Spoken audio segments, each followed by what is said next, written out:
Happy Saturday. I hope everyone is doing well today. This video is going to be a bit of information about the world fairs. There were many held during our past 100 plus years or so. And what was the purpose of these world fairs? I think they had several purposes, but there does seem to be some dominating purpose. So, today I'm going to feature two books, both written by Robert W. Rydell. This first book is called All the World's Affair. And as you can see, the image is Uncle Sam. And he's holding hands with different people on either side. And as you can see, it appears to be people of different cultures.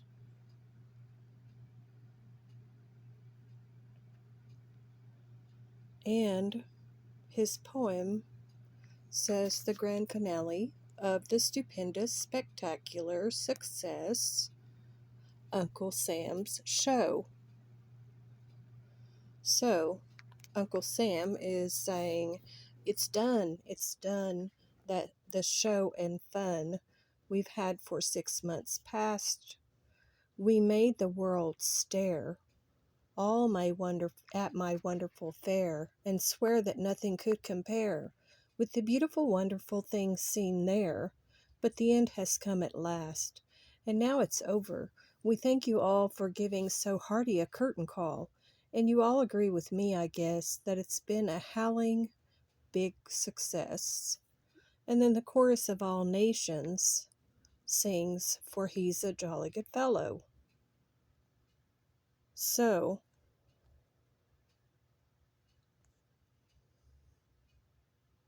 on the cover paper of the book, written by Robert W. Rydell as well, excuse me, it says, beyond Reconstruction and the First World War, in a period marked by cyclical industrial depressions and outbursts of class warfare, 12 international expositions were organized, and this would be between the years of 1876 and 1916.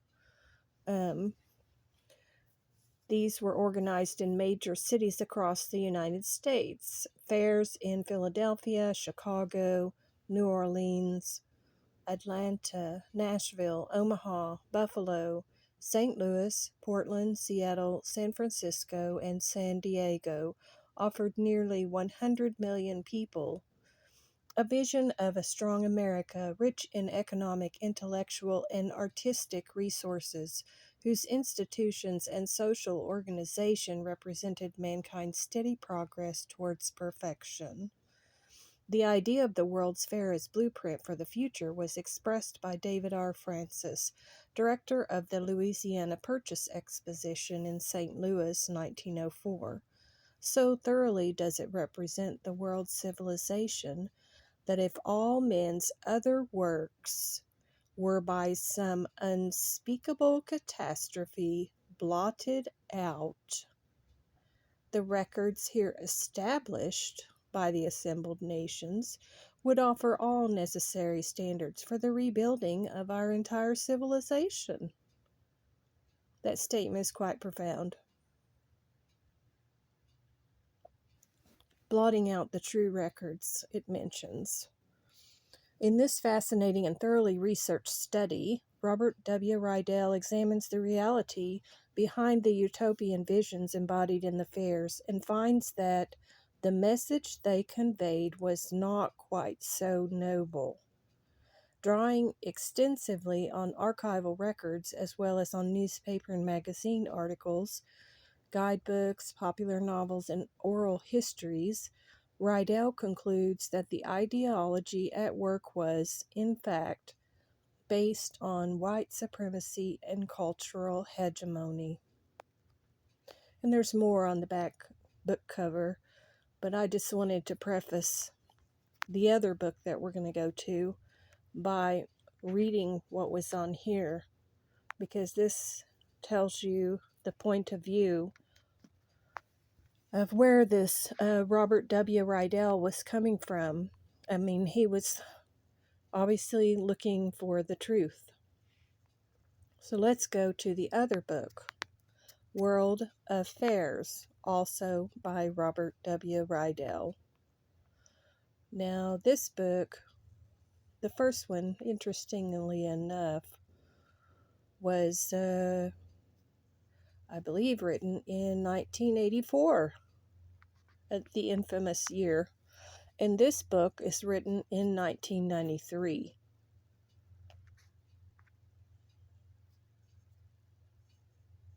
Now, when I looked at this book, of course, every time I look at any book, the first thing I do is I look at the chapters, the table of contents, and you can see the chapters. Forerunners of the Century of Progress Expositions, that's chapter 1. Now, chapter 2 is Fitter Families for Future Firesides. And the rest of the title of the chapter 2 is Eugenics Exhibitions Between the Wars. Now, that's on page 38. That's where chapter 2 starts. We're going to look at just a little bit of information before we go to page 38. Here's Robert Rydell's acknowledgments of his support and how he was able to write this book.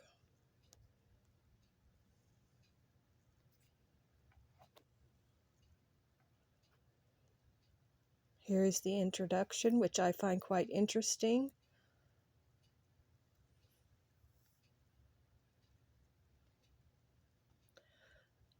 The feature paragraph at the top, San Diegans dared to have faith in the future when clouds still obscured prosperity's horizon.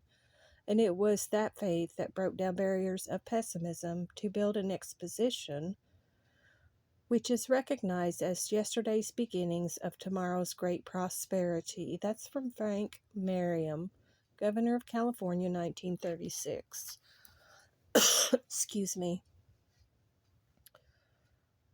This begins by saying, during the Great Depression, just when the future seemed so bleak, nearly 100 million Americans visited the 1933 to 34 Chicago Century of Progress Exposition, the 35 to 36 San Diego, California Pacific Exposition, the 36 Dallas, Texas Centennial Exposition, the 1937 Cleveland Great Lakes and International Exposition, the 1939 to 40 San Francisco Golden Gate International Exposition, and the 1939 to 40 New York World's Fair.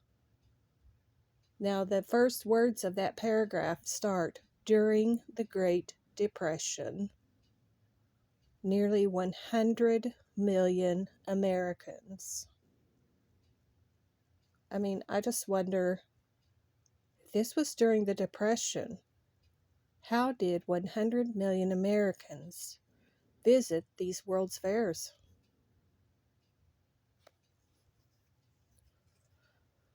I find that amazing.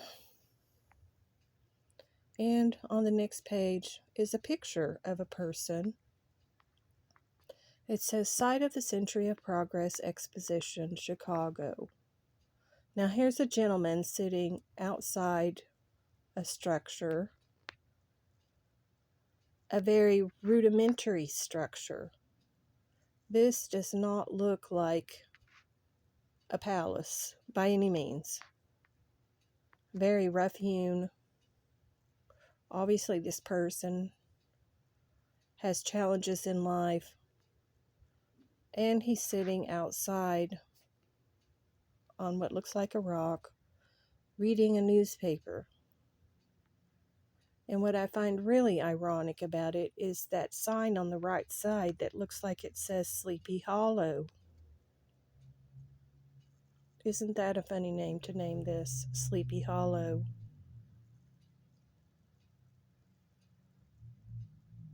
And one of the statements this says is, in the course of researching this book, I come across a relative who worked at the same fair and claimed, with thousands of other Chicagoans, that it was the employment provided by the fair, not government programs, that put bread on the table during the Depression. My family was not alone in attributing lasting significance to the World's Fairs held during the Depression. One former fairgoer recalled visiting the Century of Progress Fair at every opportunity, sometimes once a week, scrimping and saving to come up with the 50 cents required for admission to the grounds. My girlfriend and I were thrilled at each visit, and you put that into your book, she emphasized. I have seen people that they kept diaries of their visits to the World's Fairs. And these World's Fairs would last like 5 months long. They were quite lengthy.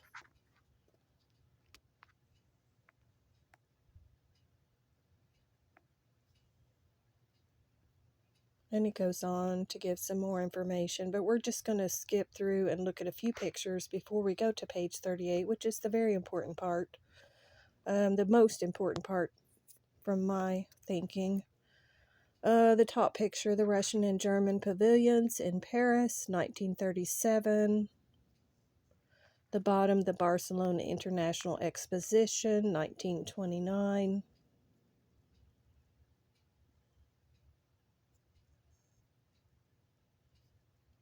This is the Golden Gate International Exposition, San Francisco, 1939. And as you can see, this is on the water. It's like on a peninsula, out in the water. This is Constitution Mall, New York World's Fair. The Trilon and the Paris Fair in the background.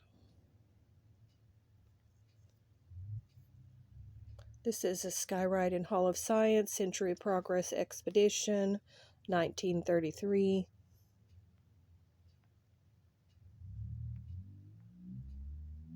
It's funny because in this picture as you look off into the distance in the background, that almost looks like pollution over the city. Wow. And that's from 1933.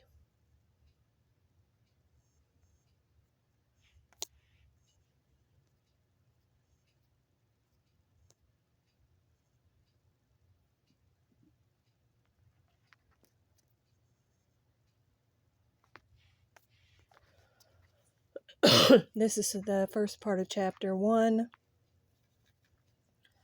The top paragraphs that are featured expositions are the timekeepers of progress. William McKinley in 1901.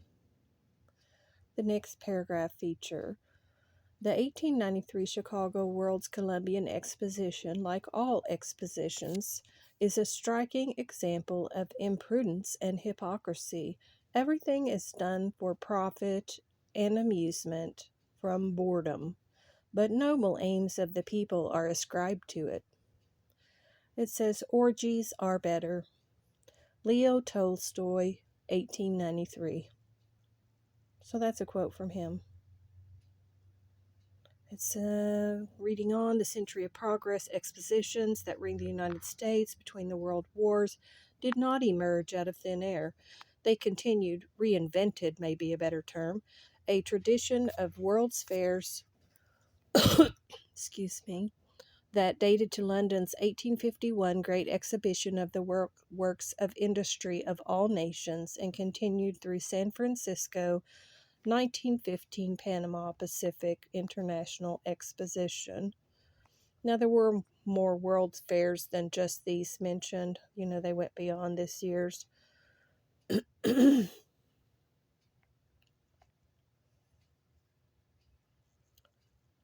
This says Sculpture for Panama Pacific International Exposition, San Francisco, 1915. Look at all the sculpture pieces.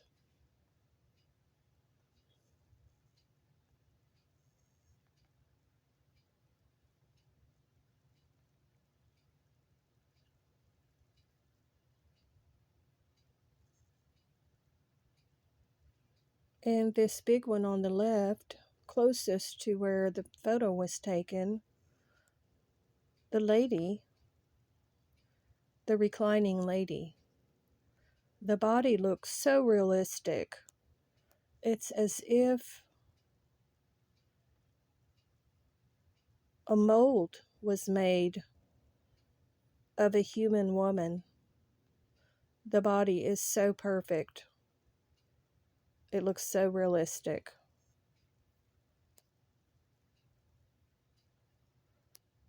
This is World's Columbian Exposition, 1893 at the bottom.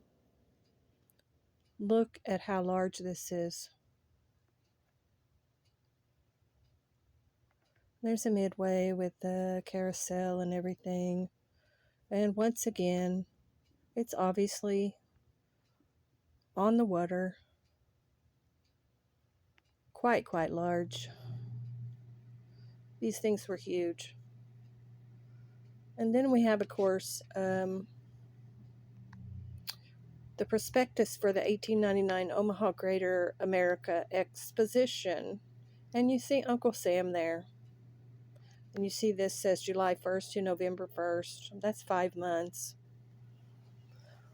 And it's a globe with a banner on it that says The White Man's Burden. And it has Uncle Sam. And Uncle Sam is pointing to Cuba and the Philippines.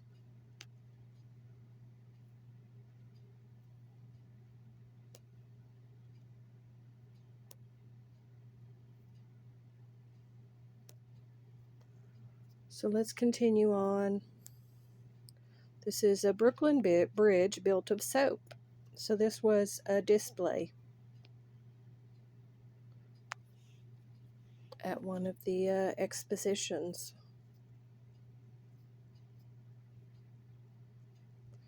This says Philippines Reservation, Louisiana Purchase, International Exposition, St. Louis, 1904.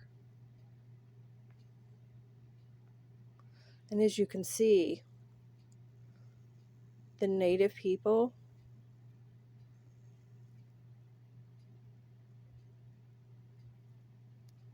and then of course everyone's standing around watching them.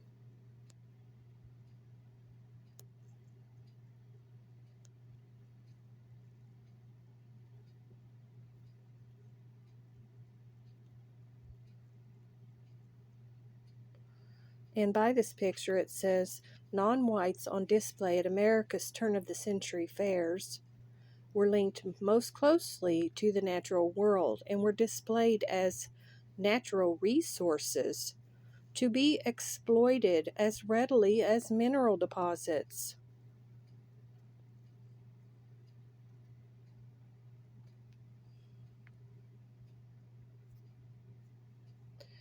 That is another very profound statement.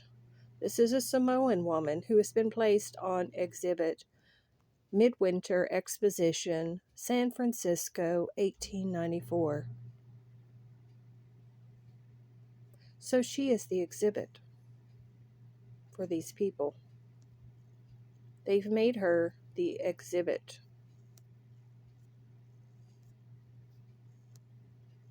Montana Mining Exhibit, World's Columbian Exposition, 1893.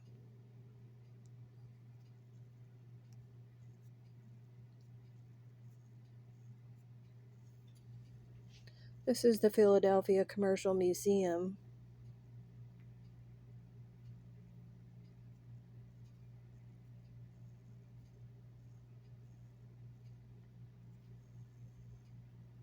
Okay, so we get to Chapter 2. Chapter 2, Fitter Families for Future Firesides, Eugenics Expositions Between the Wars.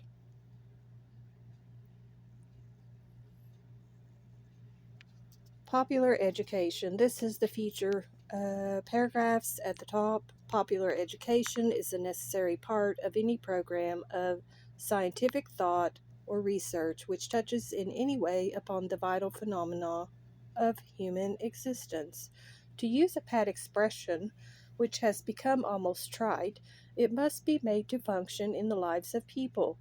This can come about only through the use of disciples from among the people who will receive the bread of science from the hands of research, Christmen, and break it again to their fellow creatures.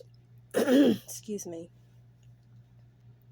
Then again is the word fulfilled in the baskets, in that the baskets remain overflowing to the end.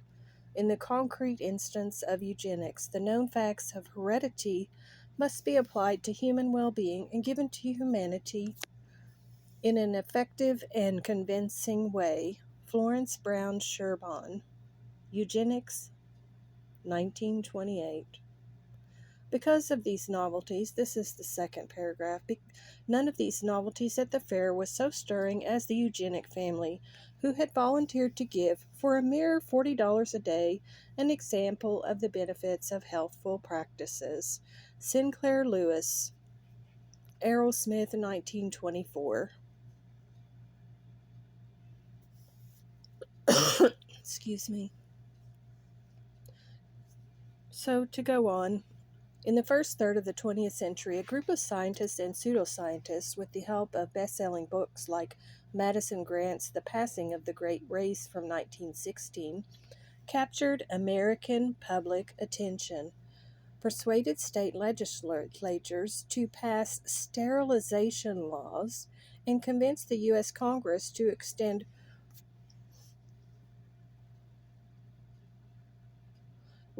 racially biased immigration legislation that dated from 1882, when restrictions were placed on Chinese immigration. Why? Despite the critique of eugenics mounted after the First World War by anthropologists and geneticists and literary intellectuals, why were eugenicists so successful in appealing to the American public? To comprehend this phenomena, including the possibility that eugenicist sentiment in American popular culture between the world wars was so deep that it formed a reservoir of thought and feeling that lasts well beyond the Second World War, it is important to understand how the eugenics message reached the American people. Printed propaganda, consisting of pamphlets, periodicals, and books, may have been an important mainstay of the movement, but eugenicists, like anthropologists at earlier fairs, also saw the exhibition medium as ideally suited to popularizing their race betterment agenda. Beginning with the 1915 San Francisco Panama Pacific International Exposition, American eugenicists became active in the nation's exhibition culture. After the war, they developed major displays in conjunction with international eugenics congresses held at the American Museum of Natural History in New York, and organized exhibits that became fixtures at state and county fairs across the country during the 1920s, when, despite the growing challenge by intellectuals, some of these displays spilled over into the Century of Progress expositions themselves. It became clear that builders of these fairs would share crucial presuppositions with First World War exposition builders about the primacy of racial categories in determining citizenship in the world of tomorrow. Perhaps the best indication of this continuity occurred in the 1940 New York World's Fair, where race betterment ideas were articulated in an exhibit devoted to typical American families. While not the sole component in the ideological scaffolding of the Century of Progress expeditions, race betterment ideas did help shape the intellectual universe in which the world of tomorrow was mapped. So I could continue reading on, but I think you get the gist of this. So this eugenicist way of thinking is shown way back here in this time.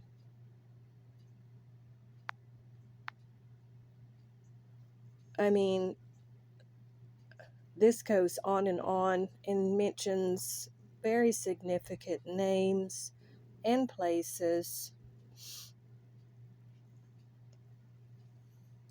The bottom paragraph, the exposition director's confidence was well placed, due largely to the efforts of John H. Kellogg, president of the Race Betterment Foundation, and David Starr Jordan, president of Stanford University.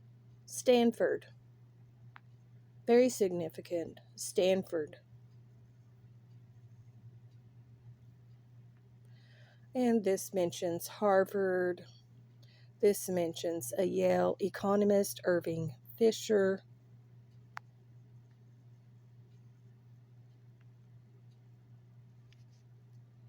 Featured speakers included Kellogg, who emphasized the importance of establishing a eugenics registry to assure obedience to biologic law and thereby create a real aristocracy made up of Apollos and Venuses and their fortunate progeny.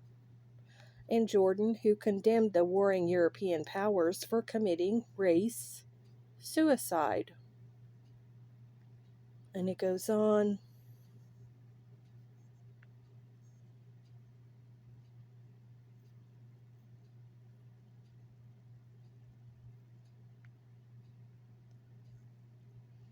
This paragraph here. Visible proof for the eugenics creed abounded in the race betterment exhibit. Eugenicists, however, did not stop with artifactual displays. To conclude, the conference directors of this foundation commissioned a morality masque, MASQUE, a dramatic representation of the great truths for which the National Conference on Race Betterment stands. Ultimately entitled Redemption, a Mask of Race Betterment. And this goes on.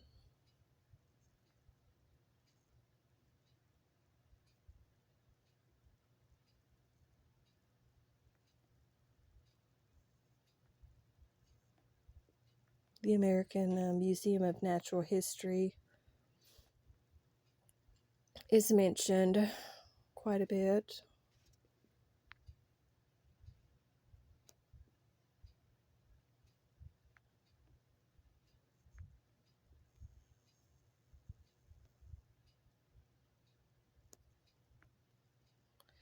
And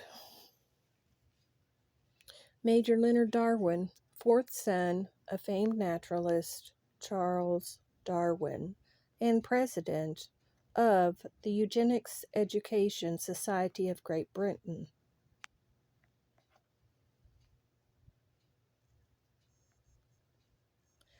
And a lot of these efforts were funded by very wealthy Mary Harriman.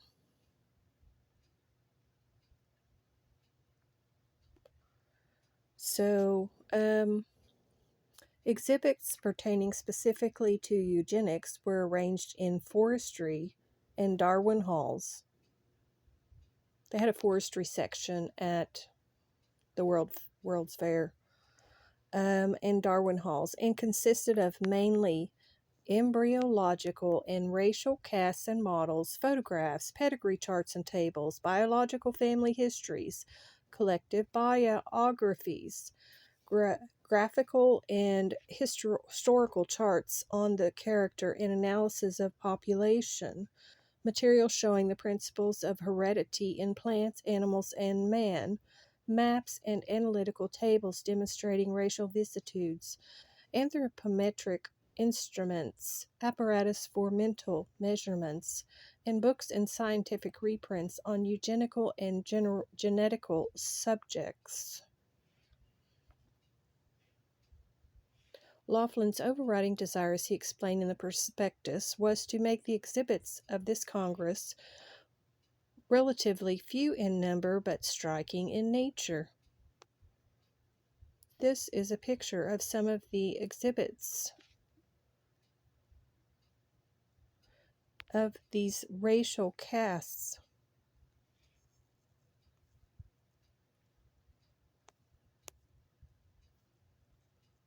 And I mean, those casts look like they were, once again, like a mold was made off of an actual person, off of an actual baby.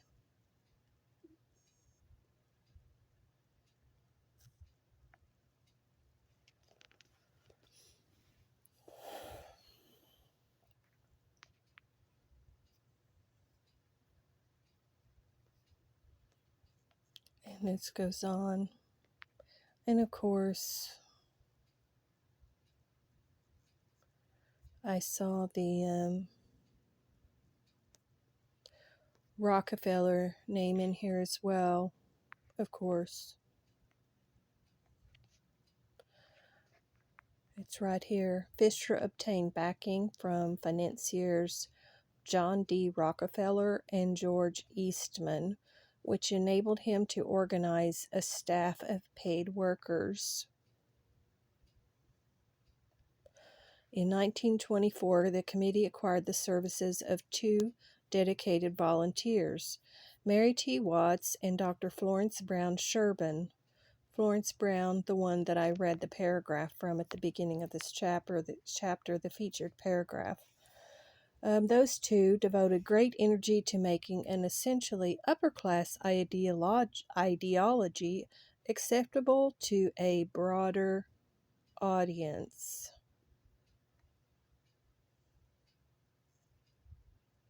Watts and Sherbin had worked together for over a decade. They first collaborated at the 1911 Iowa State Fair, where Watts, one of the directors of the Iowa Parent-Teacher Association, had organized a Better Babies contest to emphasize the importance of children's health. Sherbin, a child welfare specialist, was one of the judges of the contest. Their work attracted national attention, including a one-sentence postcard from Charles Davenport that read, "You should give 50% to heredity before you begin to score the baby." And this just goes on and on. And here's a eugenic and health exhibit, the Fitter Families for Future Firesides exhibit.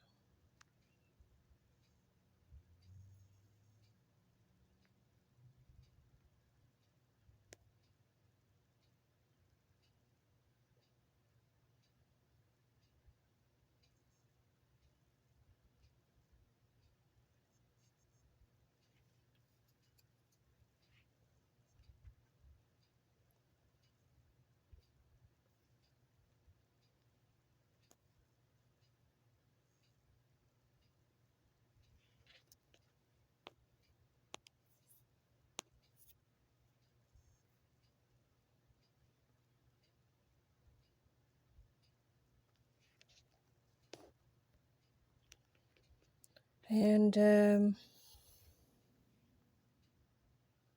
here's some information of Miss Watts. She provided a vivid example of her explanatory method.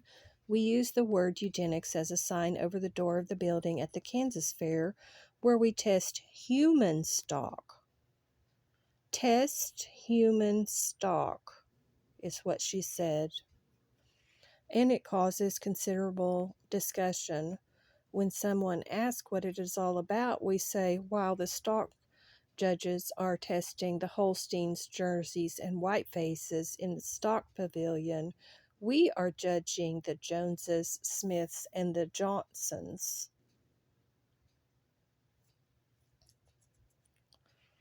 So this is about 100 years ago. And now,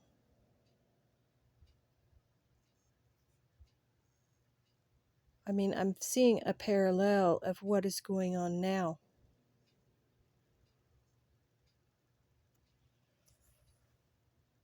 With the current pandemic, people getting ill, some people not surviving, and it's not even a question of one group or another. All groups are getting ill. Something is making people ill. But in any case, I see a trend here with these World's Fairs that there